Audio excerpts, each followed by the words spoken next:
Good morning, everyone. It's my pleasure to welcome you to this webinar on increased resilience in the face of COVID-19, the RCT result from the graduation program in Honduras.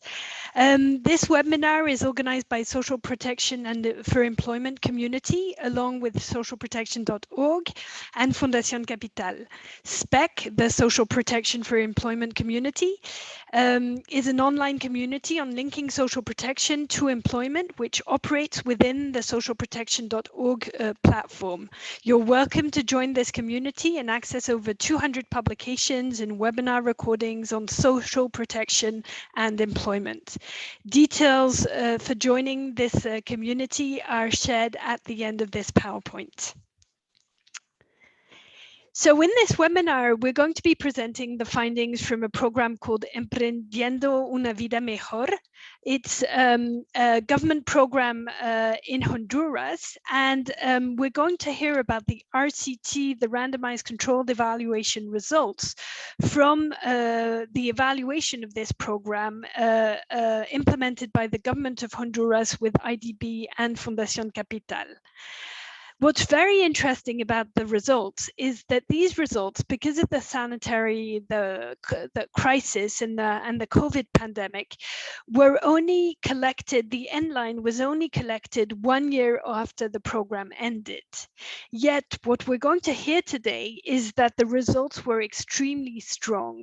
And what we understand from these results is that these types of economic inclusion graduation programs have strong potential to increase the resilience of very poor people in the face of a shock like COVID. We're going to hear very different perspectives thanks to our different panelists with us today. So just to introduce myself, I'm Aude de Montesquieu. I'm Senior Advisor at BRAC Institute for Governance and Development, and I have over 15 years experience working principally on graduation and economic inclusion programs and livelihoods. At BIGD, I'm leading an agenda on digital innovations for economic inclusion programs. With us today, we have Jorge Maldonado, who's professor in the Department of Economics at the Universidad de los Andes in Colombia. He has a PhD in agricultural development economics and a bachelor degree in animal science from the Universidad Nacional de Colombia. He's also the director of the platform for evaluation and learning on the graduation programs in Latin America. And I'll be sharing, you can see the link up on the slide, and we'll also be sharing the link at the end of this webinar. Also with us is Carolina de Miranda. She's the director of Social and Livelihood Promotion Department of Fundación Capital. She coordinates economic inclusion programs that aim to improve the life conditions and financial health of people living in extreme poverty. Before joining Fundac, she worked in the nonprofit and private sector sectors and working specifically on youth entrepreneurship, the use of information and communication technologies in education, and family farming. She's working across Latin America in Brazil, Colombia, Mexico, Paraguay, Peru, and the UK. And finally, if you can skip back to the previous slide with the photo of Luis Tejerina is the lead social protection specialist at the Social Protection and Health Division of the Inter-American Development Bank. He works on digital transformation projects in the social sector and on tools that promote the most efficient and effective use of technology.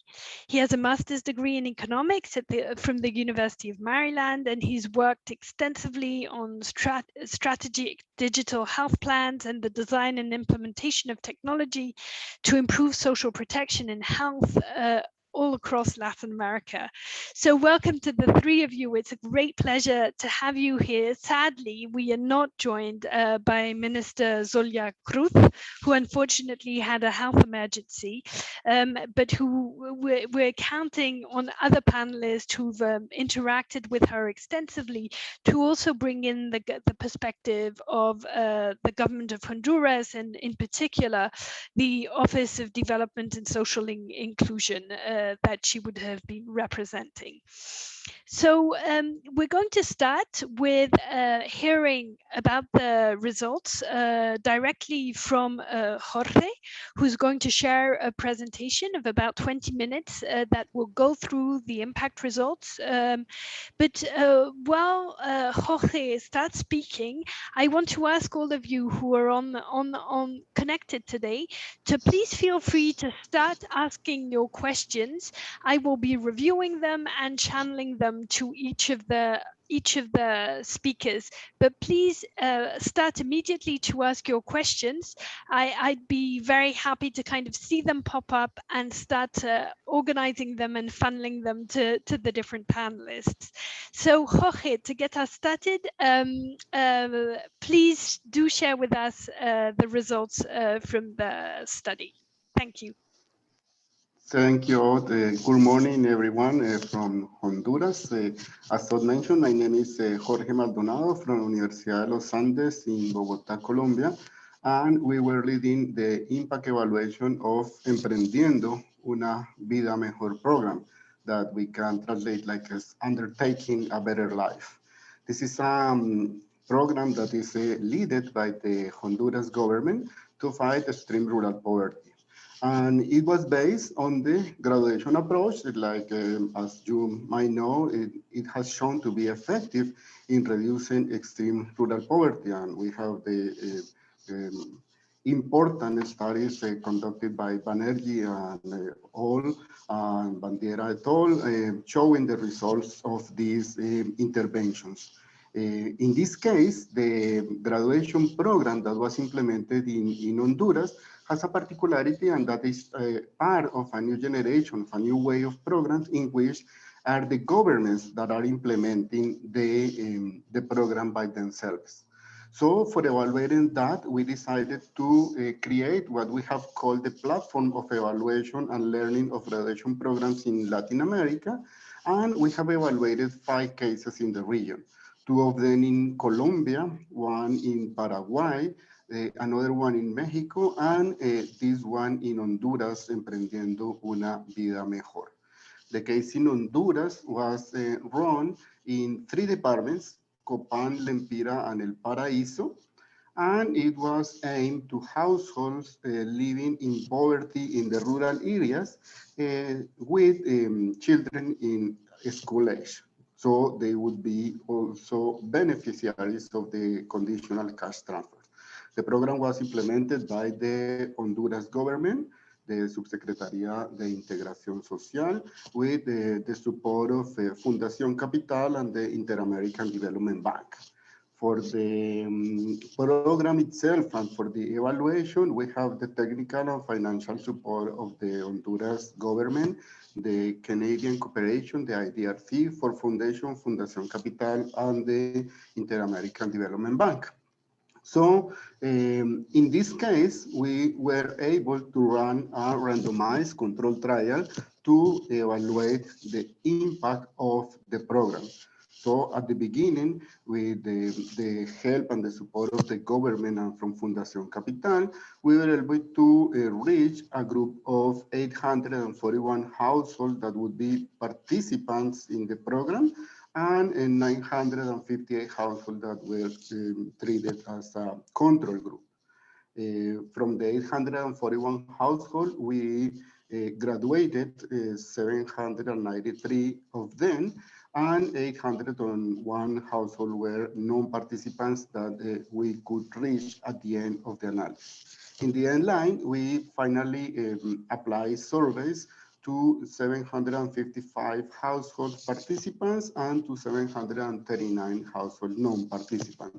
So we have an attrition of about 100 households, mainly due to migration. You know that Honduras has been struck by different economic challenges, and many people decide to migrate not only internally, but also externally to other countries.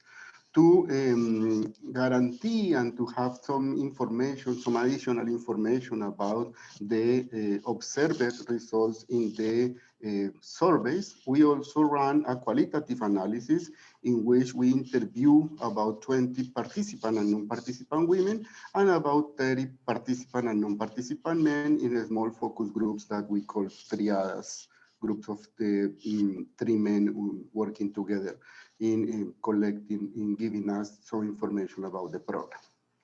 In general, what the household that we have here are households with 5 people, half of them children. 85% of the participants are women, and those participants are on average 39 years old with about 5 years of schooling. It is also to realize that almost 40% of the participants are women that are household heads, and that has an implication on the results. I am not presenting the results, the heterogeneous analysis for household heads women, but there are important results also to highlight there.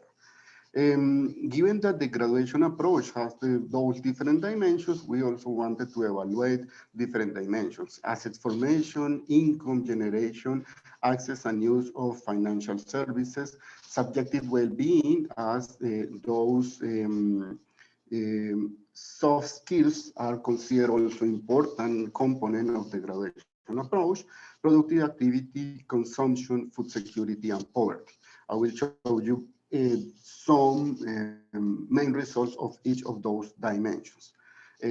Probably assets is one of the most important dimension that was impacted positively by the program. We observed that the household increased their assets in about 50%, and most of this increase was in terms of business inventories. So we have a lot of pulperias that are small grocery stores, restaurants, and other stores that were working in the program, and they increased significantly the level of those assets. It's important from the qualitative analysis to realize that these inventories and the livestock were very useful for coping with the pandemic, and also to create the diversification of activities. All of the results that I am presenting are in US dollars in purchasing power parity, just to clarify that. In terms of income, we observed an important increase of income when the households are engaged in own service activities, namely the pulperias or the grocery store, restaurants, and other stores. And what we can observe here is that we evaluated the performance of the households before the quarantine caused by the pandemic, during the quarantine, and after the quarantine. And you can observe that even almost 1 year after of the confinement, the income were all maintained, being sustained by the households. And from the qualitative analysis, we could observe that, in fact, the households under the control group had a lot of fewer economic opportunities. Financial services was also a very interesting dimension affected by the program. We observed an increase, a very important increase in the access to formal savings, mainly through savings account, but also informal savings through a savings group. In that way, the savings increased from 500 to 1,000 lempiras, which is about $50. There is an important decrease in the probability of using informal credits that are child loans that have high interest rates. And from the qualitative analysis, we also observed that savings played an important role in smoothing consumption during the quarantine. In terms of subjective well-being, measuring through the self-report perception of well-being of the household, we observed an increase of about 10% in the self-reported perception of current well-being, and about 5% in the expectations 2 years and 5 years from now. So there is a path also of consolidation in the soft skills, self-confidence, and self-trust. All of these activities related with the program resulted in an increase of about half an hour per day in terms of time engaged in the productive activity, and that resulted in an increase of the labor income in about $18 per month. That is an increase of about 43% compared to the average in the control group. And what is also important from this analysis is that we indeed observed an increase with a positive and significant increase in the household consumption within the people that were treated, with about 11% in additional consumption. Given that they reduced the access to or the use of informal credits, we also observe an important reduction in the payment of interest. And most of the impact on consumption is concentrated on increases on food consumption. And these increases in food consumption guarantee an important reduction in the food insecurity. You can observe that we reduce the severe, the moderate, and the mild food insecurity, and there is a consistent increase in the food security within the household with about 6 percentage points. This increase in food consumption, of course, reduces the food security concerns within the households. And from the qualitative analysis, we were able to observe that those improvements were not only in terms of quantity of food, but also in the quality and the variety of the food that they were having. In general terms, the poverty measurement using the monetary poverty line for Honduras in the rural areas, we ended up with a reduction of about 4% in the levels of poverty and about 7.4% in the level of extreme poverty. But even in the measurement of the multidimensional poverty index, we observed a decrease in 2.5 percentage points.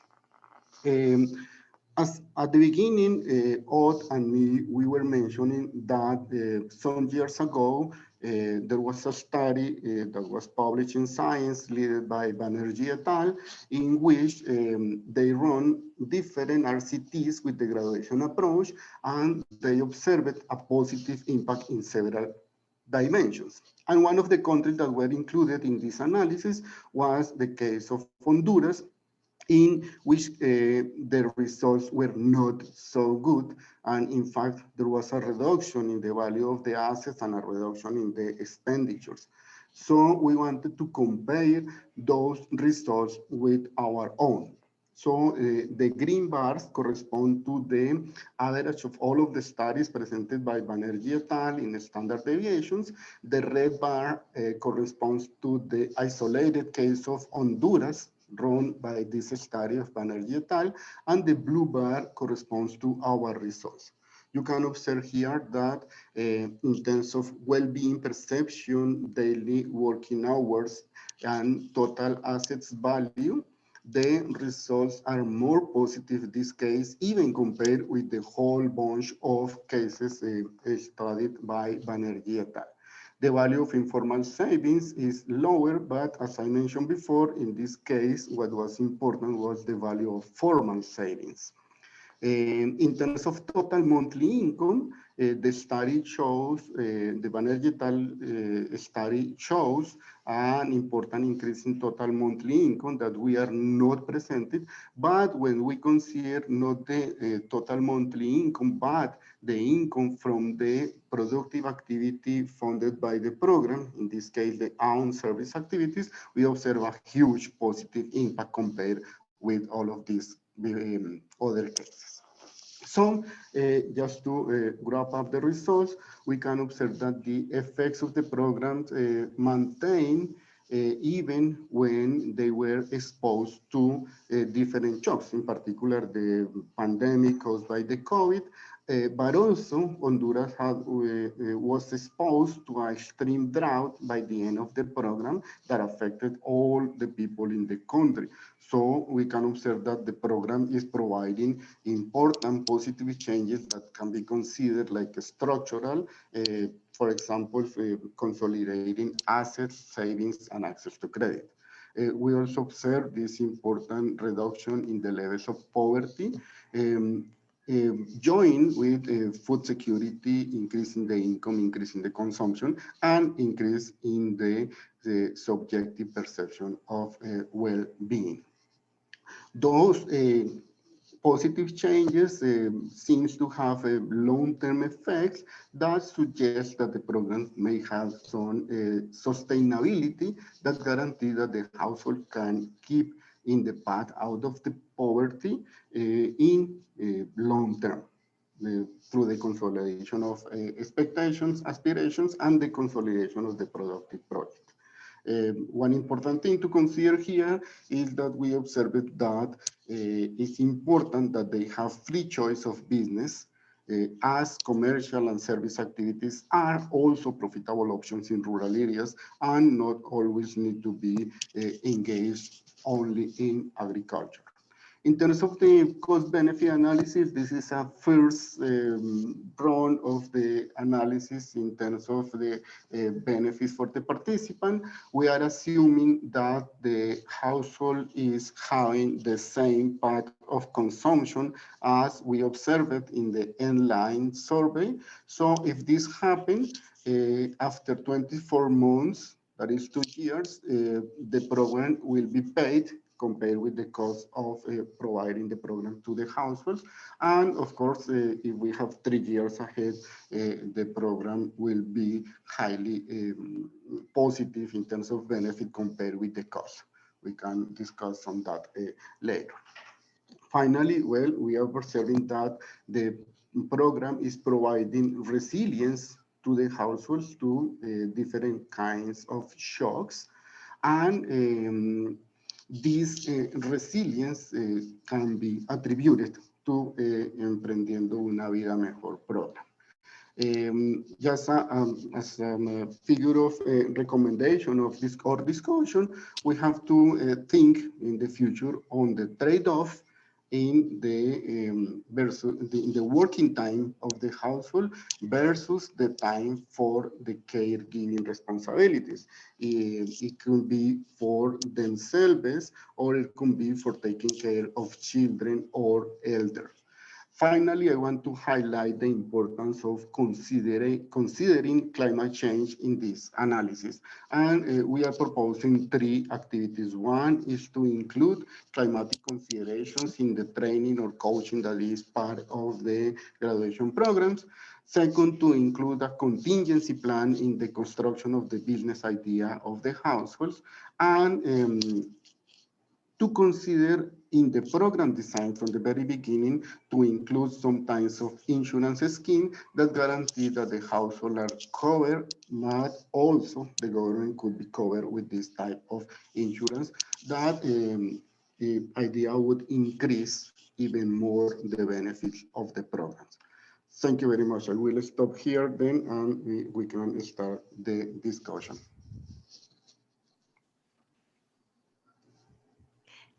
Thank you so much, Jorge, for this really interesting results.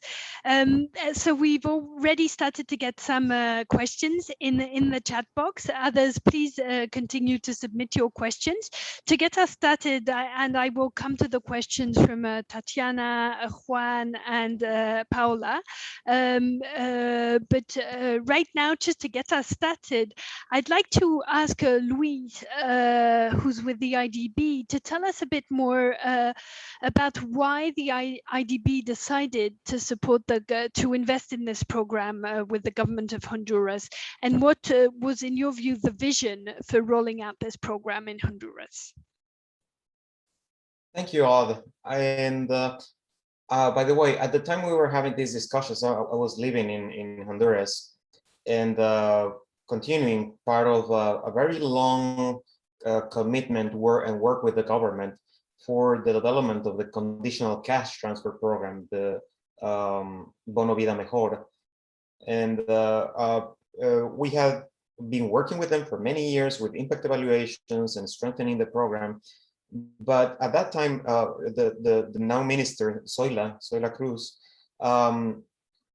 was asking us for advice and discussions about, okay, we have this conditional cash transfer program, which will improve education, health, but what do we do about the needs that we have right now to improve the ability to generate income of the families that are extremely poor?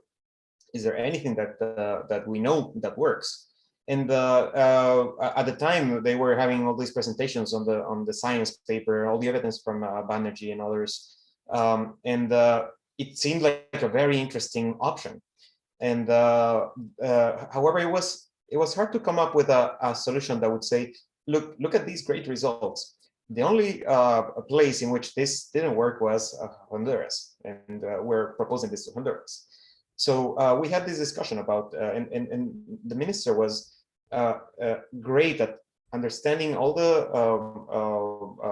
the concept and the evidence in supporting the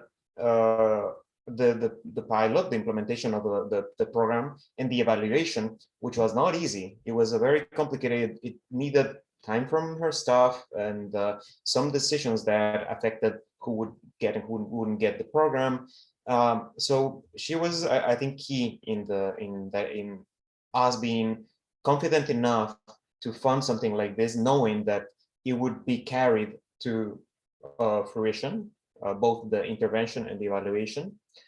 And also there was the need to see if the actual design that we were building, meaning a program that was implemented by the government, by an existing structure from the government, would have similar results to what was observed in other countries.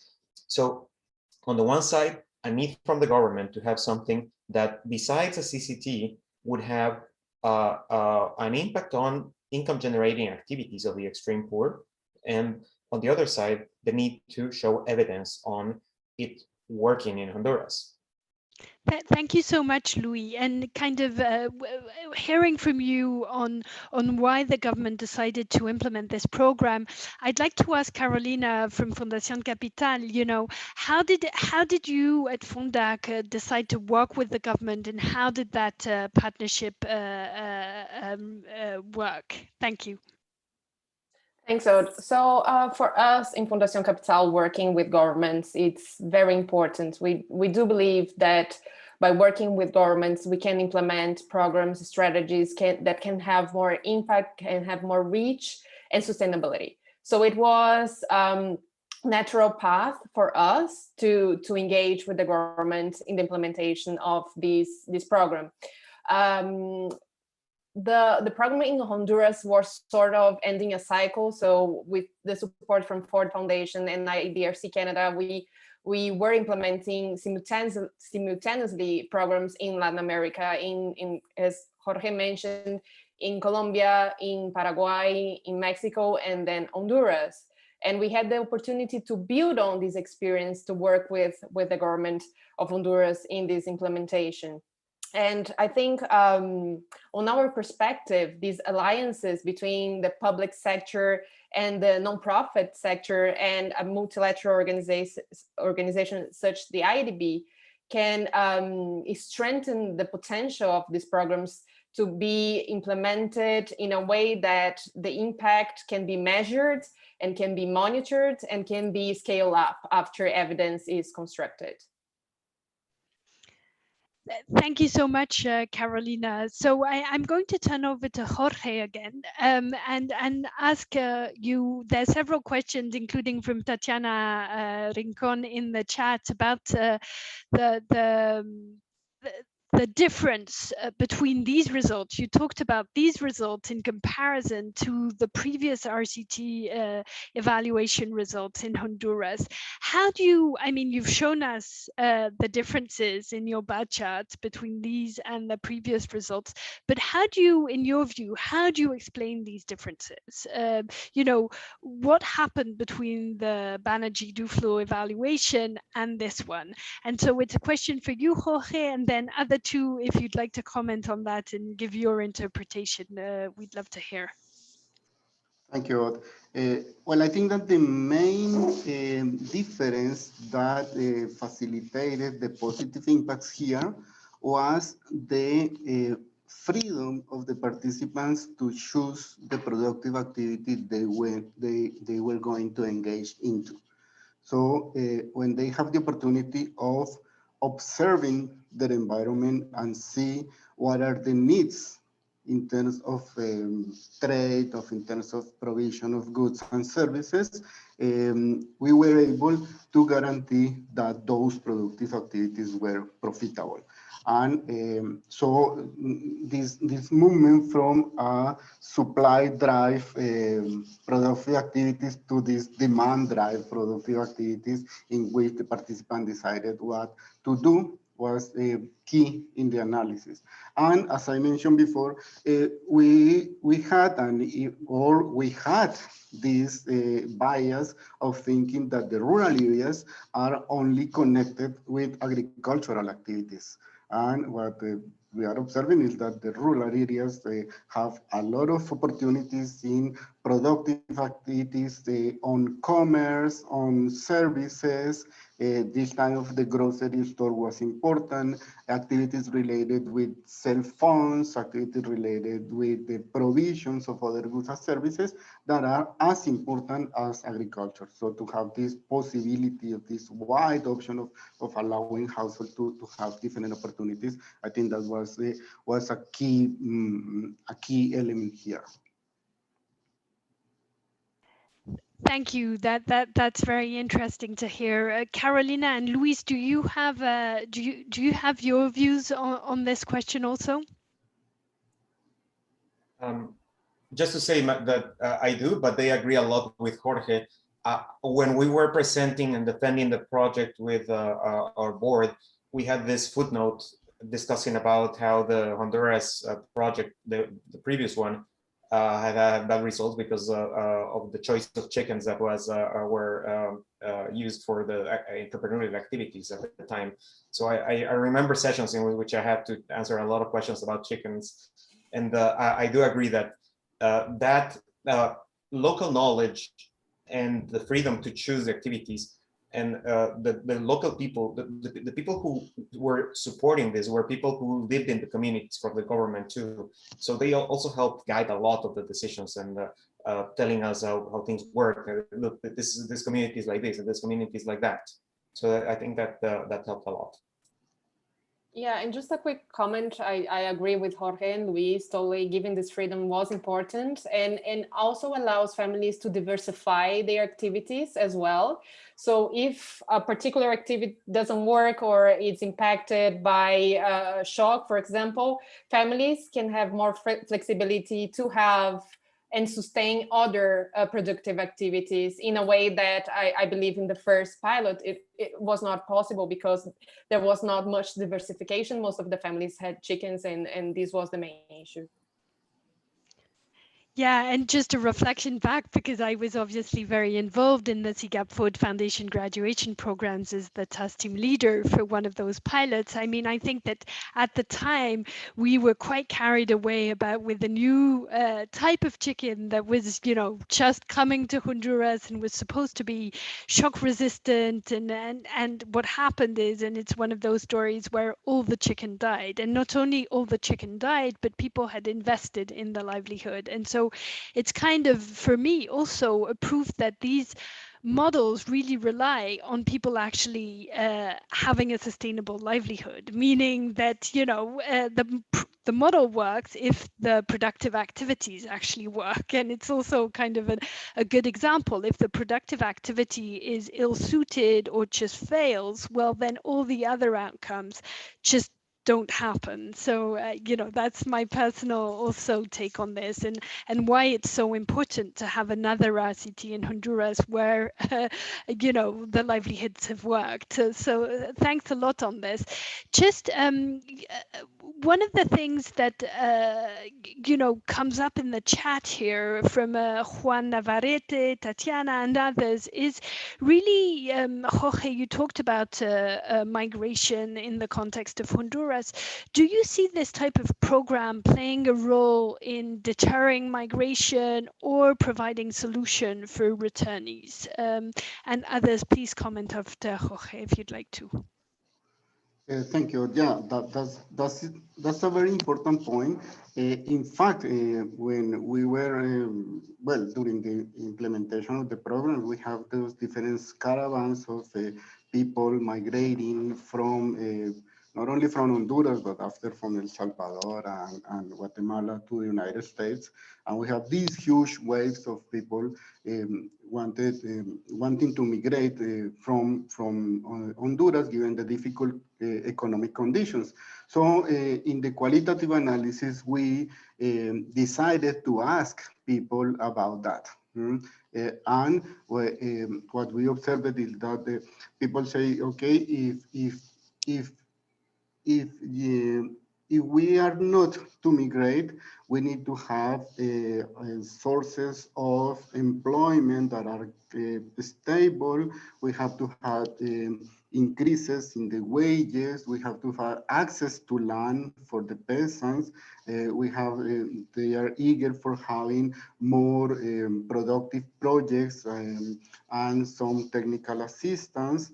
And they ended up concluding that programs like Emprendiendo una Vida Mejor, given that they provide this capacity building, that they provide this transfer for the establishment of the productive activity, that it provides motivation and trust and some kind of stability, it was a perfect fit for reducing the migration. So during the qualitative analysis, all of the people interviewed coincided in the importance of having programs like this. And they say, okay, if we had this program before, we were not thinking on migrating. And in fact, as was part of one of the questions in the chat, most of the people that decided to migrate are people from the control group, while most of the people from the treated group decided not to migrate by.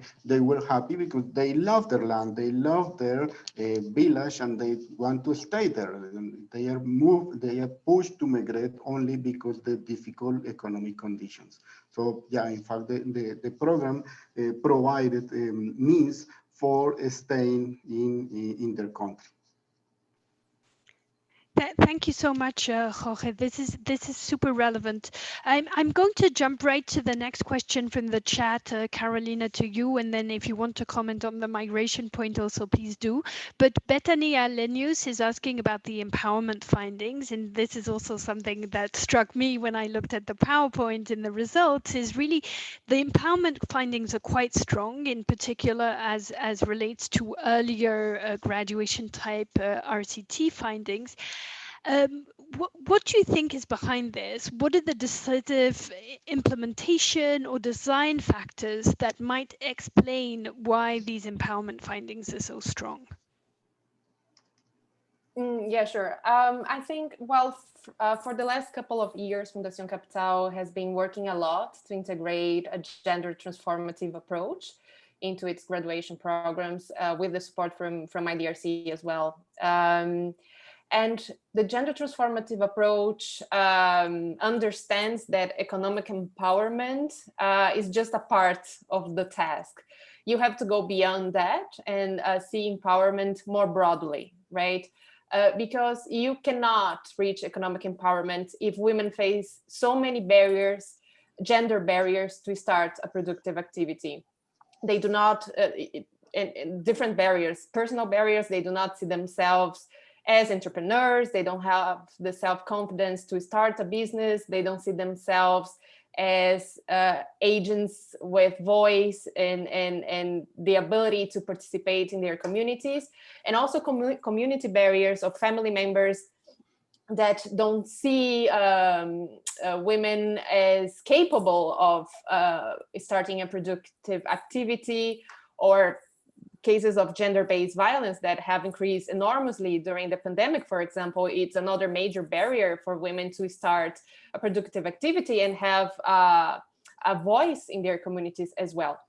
So having this in mind, our approach was to integrate gender content and gender training throughout the component of coaching. So not as a specific session or a specific house visit, but throughout the whole implementation.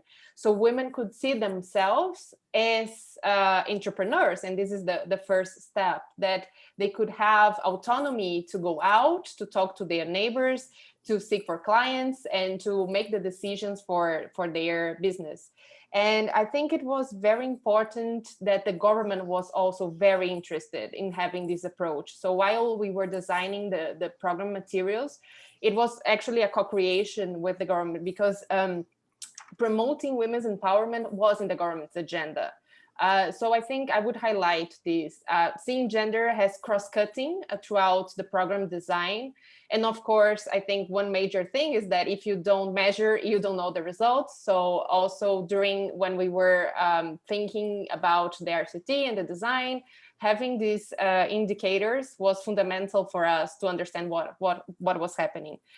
And since the program design in Honduras, I think as Fundación Capital, we have evolved a lot in terms of training and materials on gender. So this evaluation actually shows that we are in the right path in terms of empowerment. Thank you. Luis, do you want to comment on this gender dimension and why you think the gender outcomes are strong? Or Jorge, do you know any comments on this gender dimension? If I maybe just to mention, we did see that working with the communities, and we had an intervention that was going on probably almost at the same time. It started a bit earlier as part of the Estrategia Vida Mejor that worked with the communities in basic teaching and workshops on health, gender-oriented health, and working with the households to teach about sharing the responsibilities at home. And it was I thought I went to the workshop as I was hearing the testimonials from the couples who participated in this, and I do believe that working with the communities in this type of interventions really changed the way of thinking of some of the couples that they participated in this. And actually, we are expanding the intervention that we had at the time in one of our new projects now in Honduras specifically.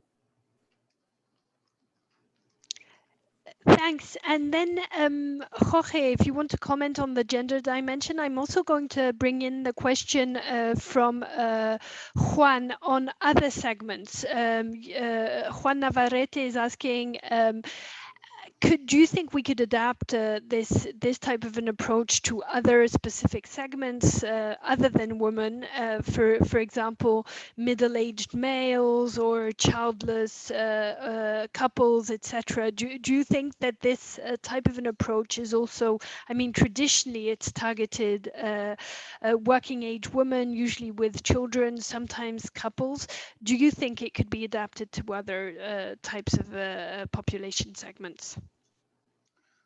Thank you. Well, I want to highlight that part of the qualitative analysis was aimed to understanding the gender dimensions of the intervention, and we have also results on this analysis about the differences in terms of gender. One important thing that I want to highlight, following a question that is in the Q&A box, is also related with the fact that when households are headed by the women, or there is a woman heading the household, the results were kind of different from the results when the household has their partner. Why? Because women that are heads of the household are already empowered in economic terms. They have to be working in the field. They have to get the money for the household. But what we observed here in the qualitative analysis that these women had the possibility of moving into, let's call it, softer works. They could stop working in the rural, in the agriculture, in jornales, and they can move to work in the grocery stores at their house. They could increase the time for caring the children in the house. So it was a positive effect on those, even though the empowerment, the economic empowerment, was of course more sensible and more meaningful for those women that have at the beginning their partner. So there are important differences here. In the reports that we have in the webpage, you can see those reports. So I think that it's important to keep on the idea of aiming the program to women, but of course there is always the possibility of thinking on different public of different audiences for the analysis. Thank you. So taking a moment to kind of reflect on the different questions coming at us, I see two big trends. One around technical questions around the study and the cost effectiveness in particular. So I'll go to those first, and I have listed a number of questions specifically, and then another bunch of questions more around the political economy and the government and the governance dynamics around the program rollout and the scale up. So if you agree, I want to move now to kind of the more technical questions. We have a bunch of them. Some have already been responded, but I've kind of reorganized them a bit, and I'd like to make sure that we address all of those for the participants here. But so we have a lot of questions. For example, William Molano is asking about, did you do a cost effectiveness analysis for this program? And then, so Jorge, that's to you. And then I'd like Louis to respond to the question of, like, in your view, personally, what do you think of the cost effectiveness results here? You know, do you think this is a good investment? Then I'll move to another series of questions around the study.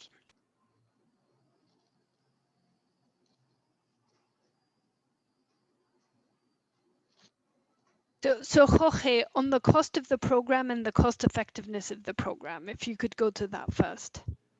Okay, well, we run,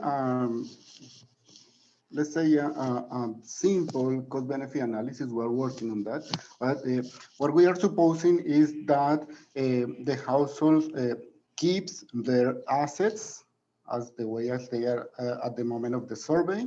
Then we are adding the savings as part of the benefits of the program. And then we are running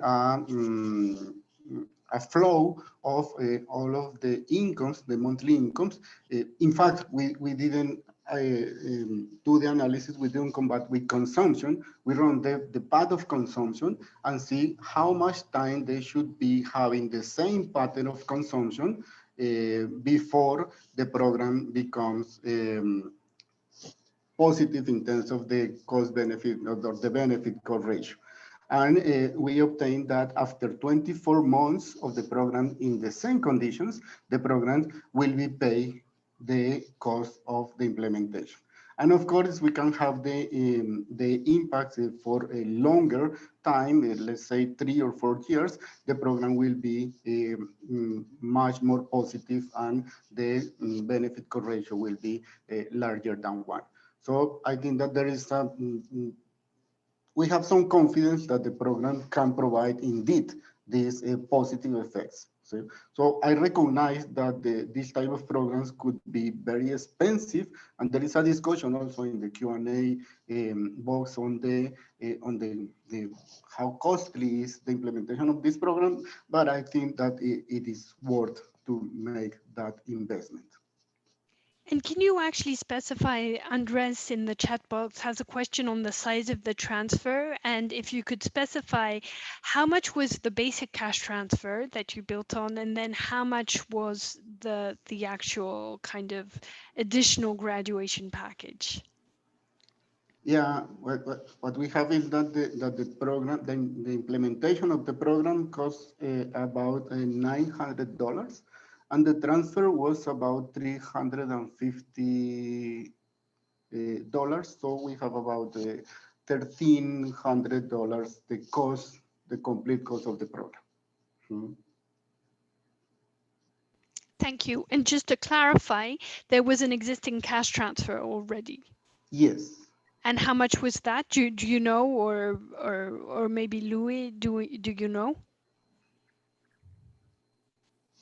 Yeah, yes. The existing cash transfer program is actually the Bono Vida Mejor.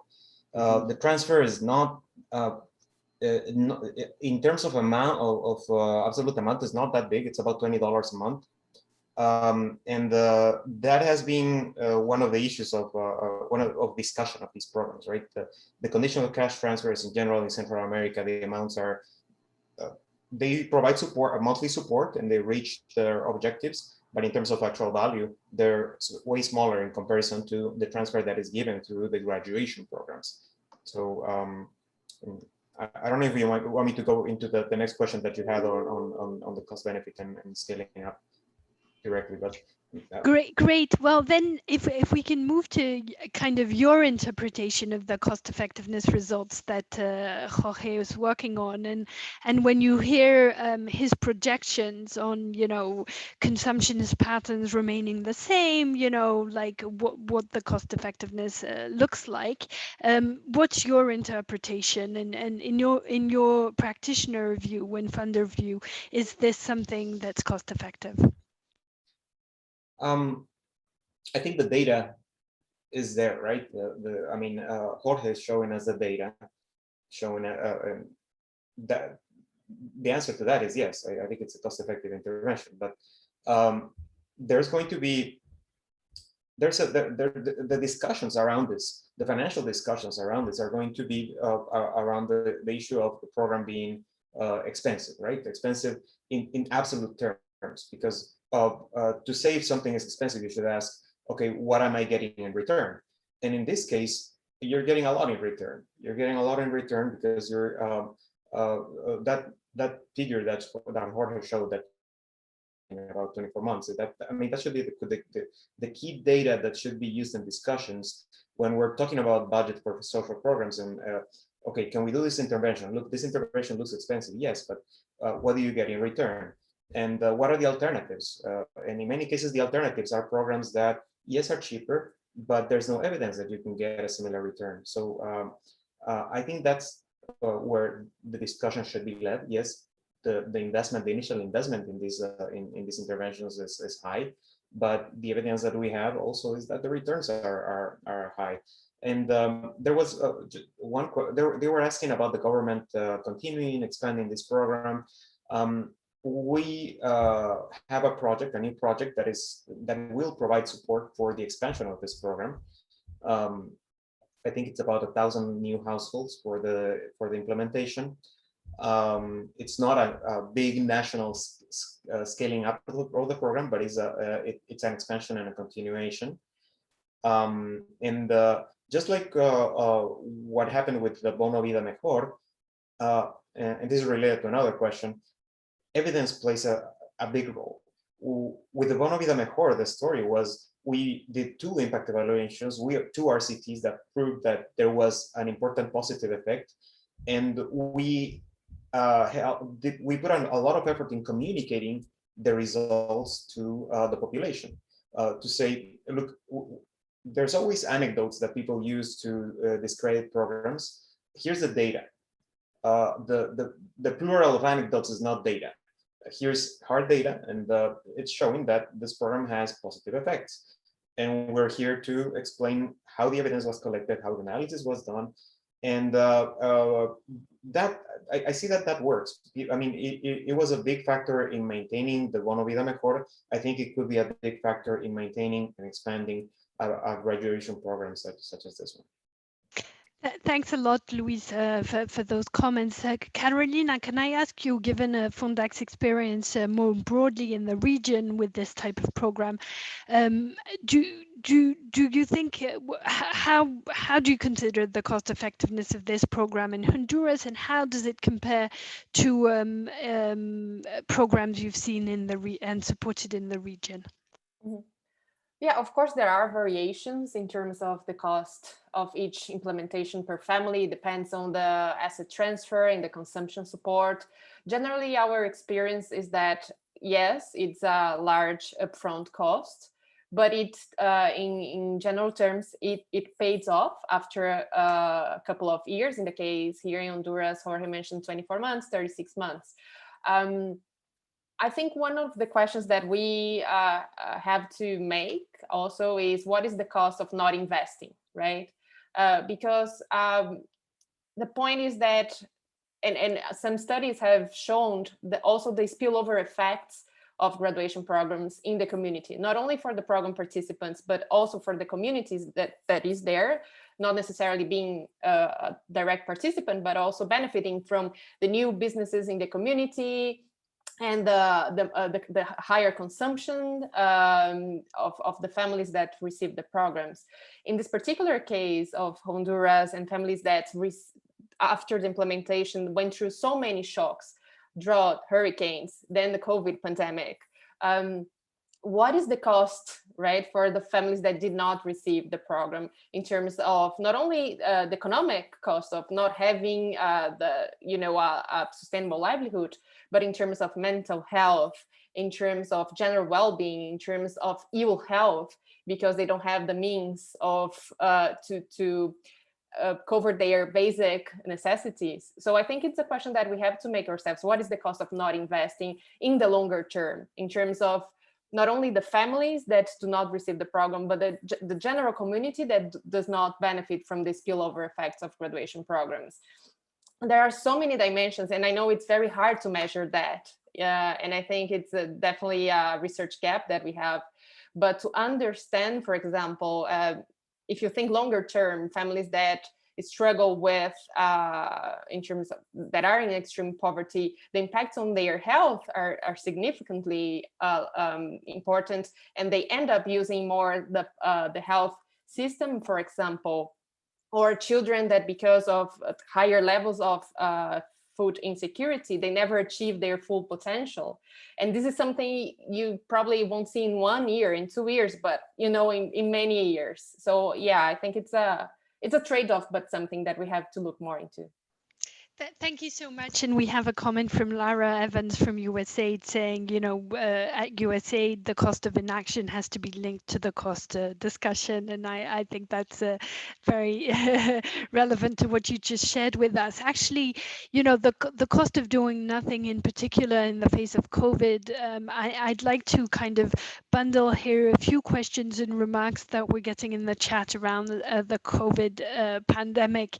A first question maybe to you, Carolina, is just compared to an average, if there is such a thing, but a regular program, or at least compared to the design of the program pre-COVID, how do you think this type of program can adapt to a situation like COVID? There's a cost question from Fazli also on, how much were people able to continue working during the lockdowns, and did that affect the program? So on the adaptations in the COVID setting, I'd like for you, Carolina, to address that. Yeah, sure. So in the particular case of Honduras, the implementation finished before the pandemic. So we did not have to adapt, right? But currently we have other graduation programs that are just being implemented. And of course we had to adapt. Basically, I think one of the things that was complicated, especially when we were having strict lockdowns in some countries, is the inability to go to the field and have face-to-face meetings or group meetings with program participants. So we have to leverage the digital tools. Fundación Capital has been working with digital tools for many years now, but during the pandemic, we had to leverage the digital tools that we had to be able to reach out to participants. So sort of transferring the coaching and training component to WhatsApp strategies, for example. We also have an app that digitizes the graduation curricula. And during the pandemic, they were the main channels for us to reach program participants. And I think also it's not only about program participants, but the staff, the program staff that has to be retrained and adapt the way they provide the assistance to program participants. Now that the restrictions are a little bit less strict, we are trying to return to what we say it's more normal, mixing these digital alternatives with face-to-face approaches, and trying to reach this ideal balance. But definitely we do believe that doing a program like this only digitally is not possible. People need this human contact and the presence of coaches during this 1 to 3 year periods.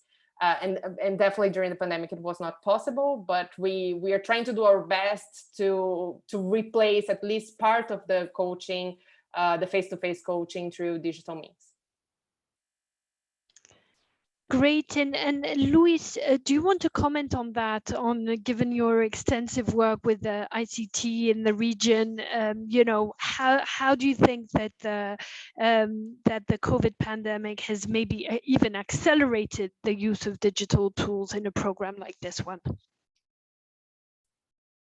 That's a topic for a whole panel. So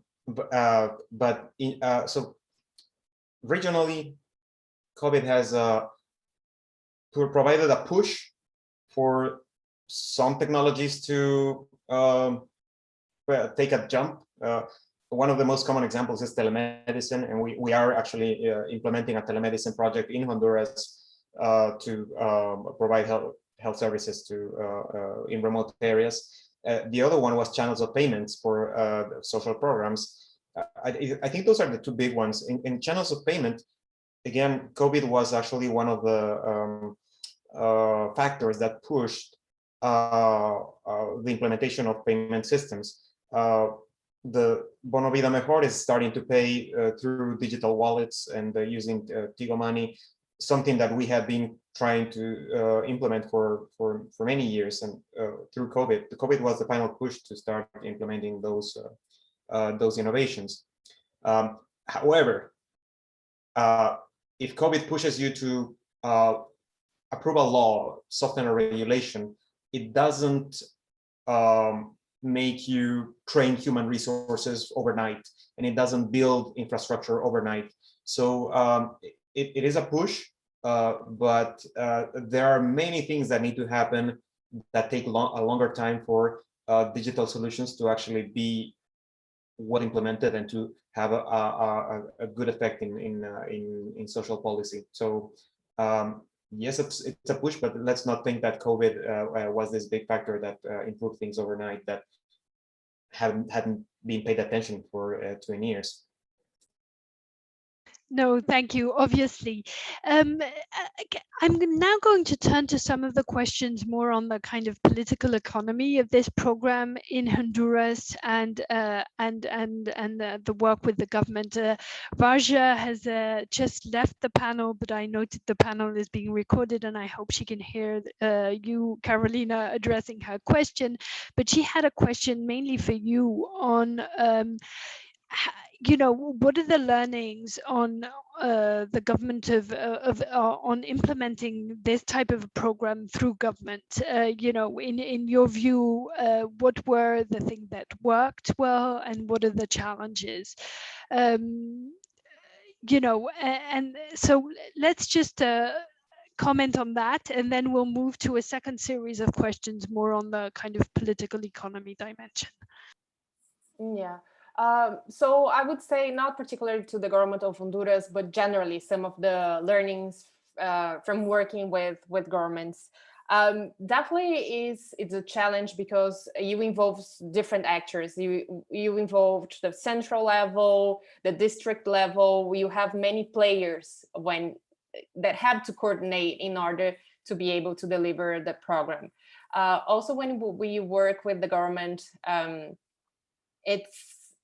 things may change in the middle of the implementation. So in terms of elections, for example, changes in major positions in the government that have different views as well, changes in budget, for example, last year during the COVID pandemic, and still now governments are very pressured to rearrange budgets in order to be able to attend all the impacts from the pandemic.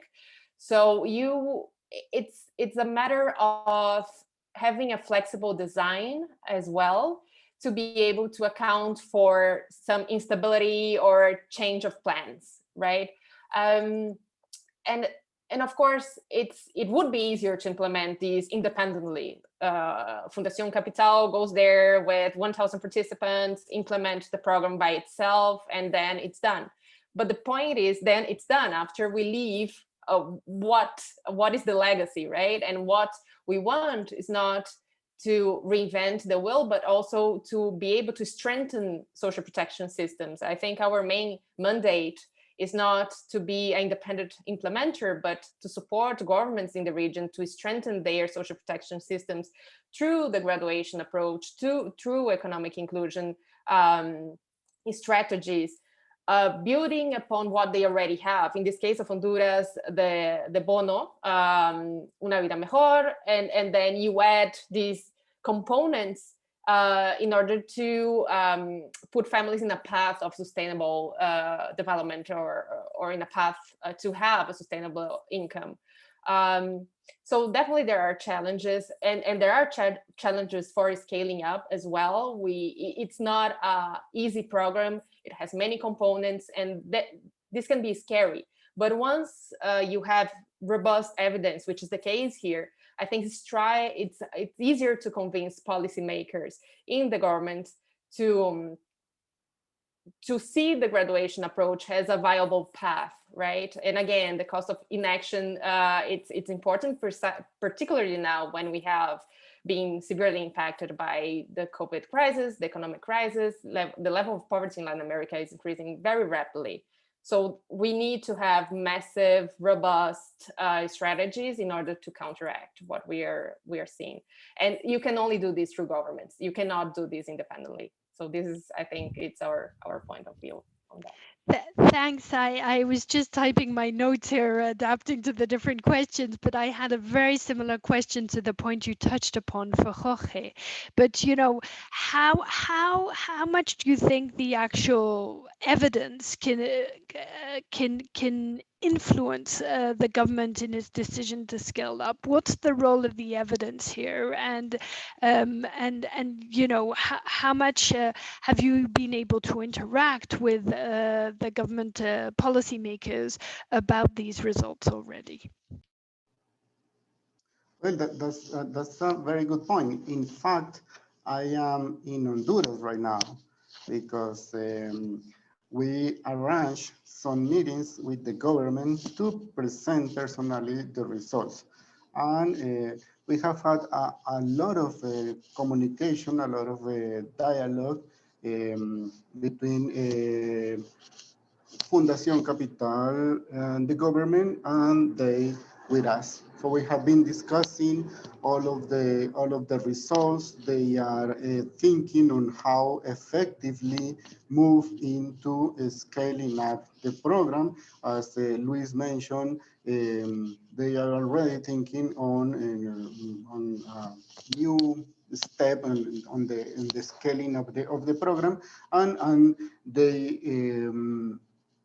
are very positive and very enthusiastic about the results because those results allow them to negotiate with the different statements and with the donors and with the multilateral bank, so they can have the funds for moving ahead with the program.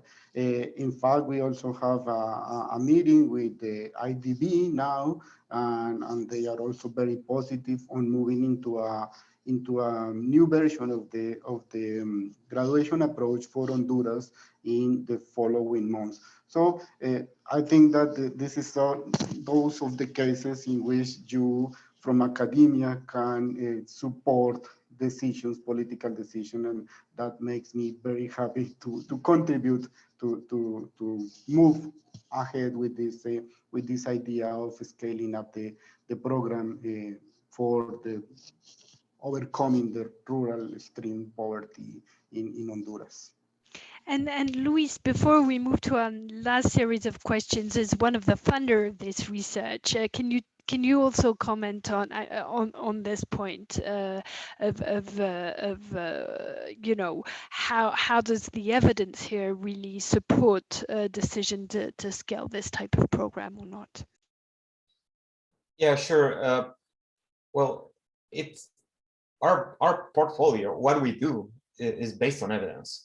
To us, it's key. We like to innovate, and you don't. I mean, of course, you want to innovate. There's no evidence for innovation, otherwise it won't be innovation. But for expanding, continuing doing funding large programs, we have to show that there's evidence that supports that whatever we're funding has positive results. So just in the same way I was talking about the Bono Vida Mejor, the conditional cash transfer, through 20 years, we have worked with countries to develop a wealth of evidence on what works, what doesn't in conditional cash transfer programs in different countries. And that has been the basis of a lot of the things we have done. In the same way, for programs such as this one, we're very interested in seeing the evidence. And if the evidence wasn't there, either we make adjustments and do a different pilot, or we wouldn't be able to support it. Thank you. So, you know, with all this about convincing the government with the right type of evidence and having the data to back this type of program, there's a question from a former Fundación Capital colleague, Austin Garnier, who's asking about, you know, the actual political economy realities. And I'm paraphrasing her questions, but, you know, given the upcoming elections and the different political realities in Honduras, as in much of Latin America, you know, do you think that the commitment to this type of program will go beyond the election cycle? I'd like to ask this first to Carolina, but then also others, if you want to comment on this, in particular, Luis, from a regional perspective. Yes, as Luis mentioned, we are working with the government to be able to scale the program in the coming months, and with around 1,000 families. So I think the evidence was important also to reinforce the decision of going, beyond this first phase of the program. So the answer is yes. We are in the path of scaling the program, but also it's always, and talking more broadly, it's always a risk that we face when working with the governments, right? In particular case of Mexico that Austin mentioned in the chat, the elections meant a turn in how the government saw public policy. And unfortunately, we were not able to scale the program, even though we had good evidence. So it's always a risk that we face in terms of working with the governments, not only because of elections, but sometimes if you, as I mentioned, a key stakeholder changes, then sometimes you have to start from scratch, trying to rebuild the relationship and show the evidence and show what has been done in order to gain their confidence and to start again. But I think it's part of our work to be able to provide the evidence and build these relations and trust to be able to scale the programs. But it's something that we have to be prepared, even though it's very, I think after so much work is not what we expect, but it can happen. Yes, thanks. And Luis, do you want to comment on that also from a kind of regional dynamic, regional perspective? Yeah.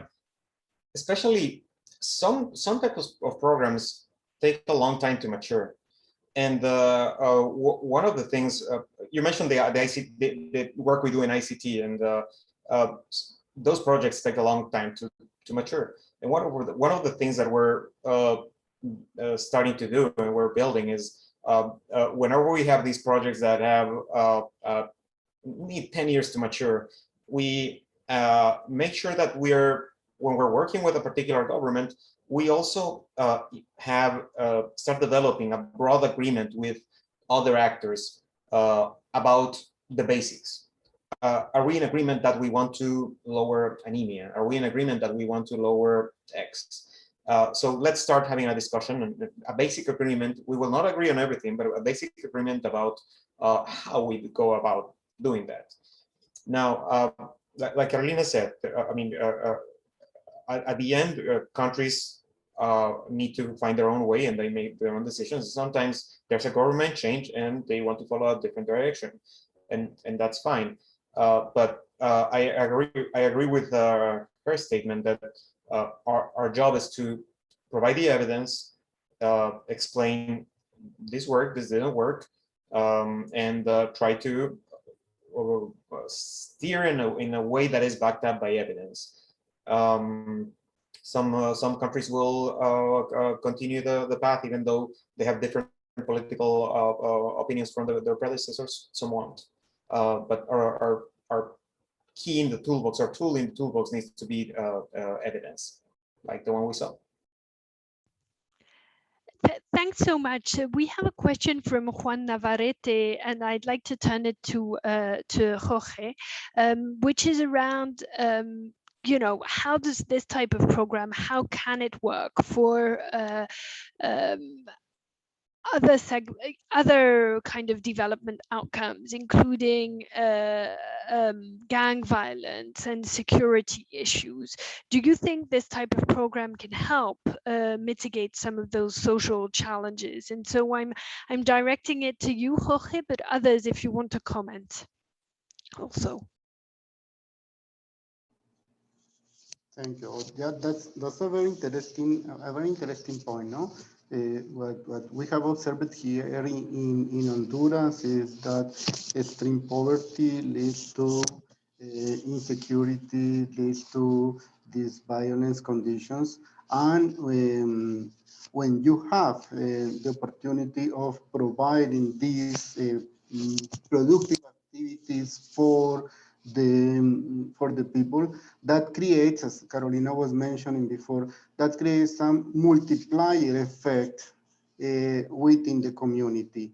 So so far, we typically have done impact analysis on the households, but we should think on what is happening at the village level, because there are some a lot of spillover effects on the community that creates income, creates well-being, creates employment, and all of those are variables that necessarily are correlated with the reduction in violence and the reduction on insecurity at the village level. So I would say, I don't have the evidence for doing that, but I would say that in fact that multiplier effect would create better conditions for all of the population, not only for those that are receiving the program.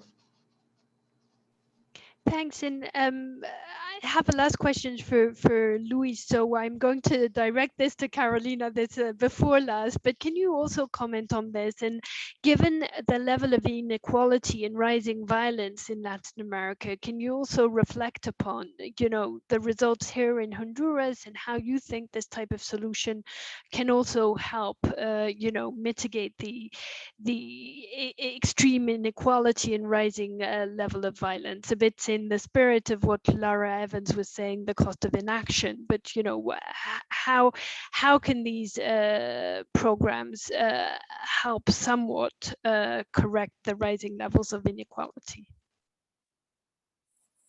Yeah, I think, well, first of all, I think Jorge brought up an interesting example about migration, that people, they don't want to migrate in the first place. If they perceive that they have opportunities in their villages, they will probably decide to stay there.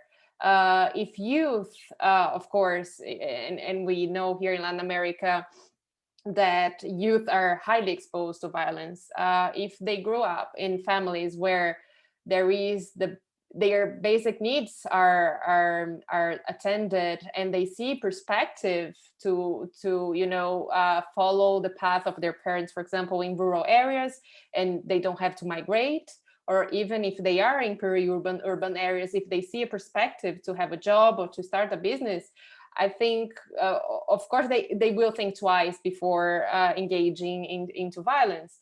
And so I even though it's not one of the direct objectives of graduation programs to deal with violence, I think it can be a subproduct of the intervention. And definitely we try to work and to build the soft skills, what we call soft skills or life skills in the families, and by addressing topics of family relations and how to deal with stress and shared parenting and non-violent parenting, which also end up impacting the way families relate among themselves and can prevent violence, is starting the household. And some study says that a violent childhood increases the levels of a person becoming a violent adult. So if you're able to intervene in these first years of childhood and trying to build a more cohesive family and stronger social relations, even within the community, you are preventing violence. So I think, yeah, it's one of the subproducts of graduation, even though it's not the main objective. Thank you very much, Carolina. And Louis, I'm going to ask you a final question. Just, to kind of wrap up, in your own position, in your view, do you think this program should be scaled in Honduras? And do you think in particular that given these results, 1 year after the end of the program, and given that that COVID happened in between, do you think that this type of program can be a solution to rejigger very poor people's livelihood post-COVID? Do you think this type of approach can be a kind of help post-COVID recovery for very poor and marginalized segments? Thank you. So the short answer is yes, but there are some qualifications that I need to make.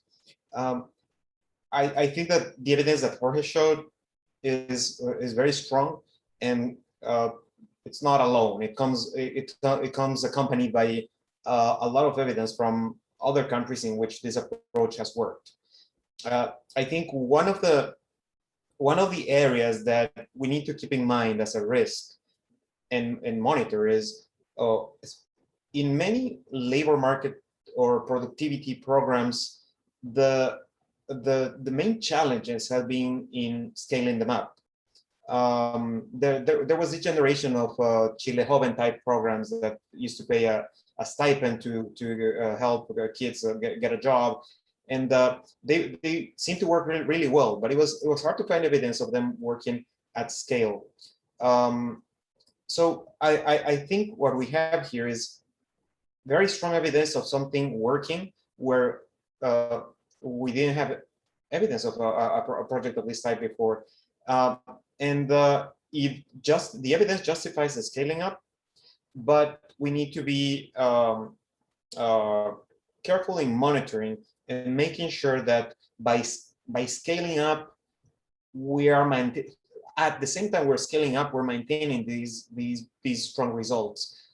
I wouldn't just trust on existing evidence that a project like this would work in the same way with 10,000, 50,000 beneficiaries.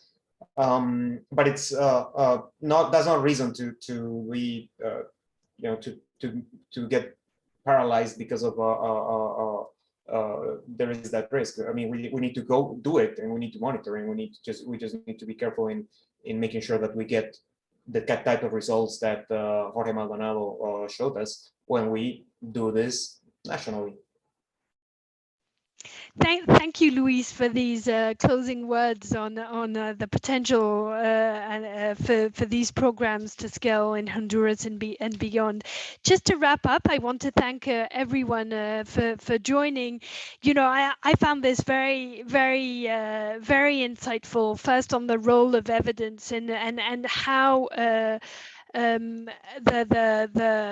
how an RCT, a randomized controlled impact evaluation like the one that was conducted in Honduras, can really contribute to informed policy decision and informed policy making. It's also very interesting to listen to you speak and to see that the graduation, economic inclusion type approaches really have strong potential in serving a very wide range of development outcomes. We heard, the potential to empower women, but we also heard about youth programming. We heard others speak about migrants and returnees, people that are subject to gang violence, etc. And it really looks like this type of program is flexible enough that it can really serve a range of development outcomes. The final thing I kind of take out from this is really the strong potential for this type of program, and really this evidence from Honduras is confirming an insight that a lot of programs shared, but the strong potential for these programs to build resilience in the face of a shock like COVID. And I think that this evidence will be really important to share more broadly with with the governments who are looking for kind of post-COVID interventions to start rejiggering informal sector in particular after the series of lockdowns most countries have seen this year.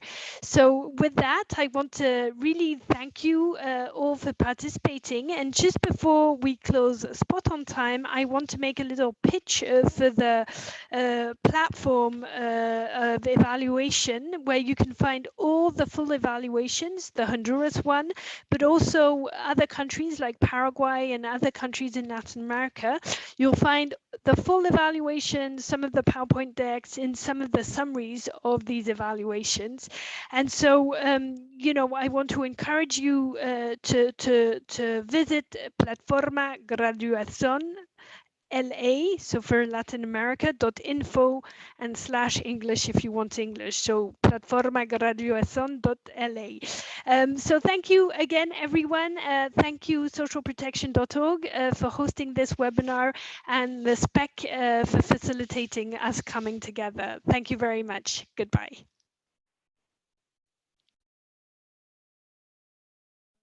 Thank you so much.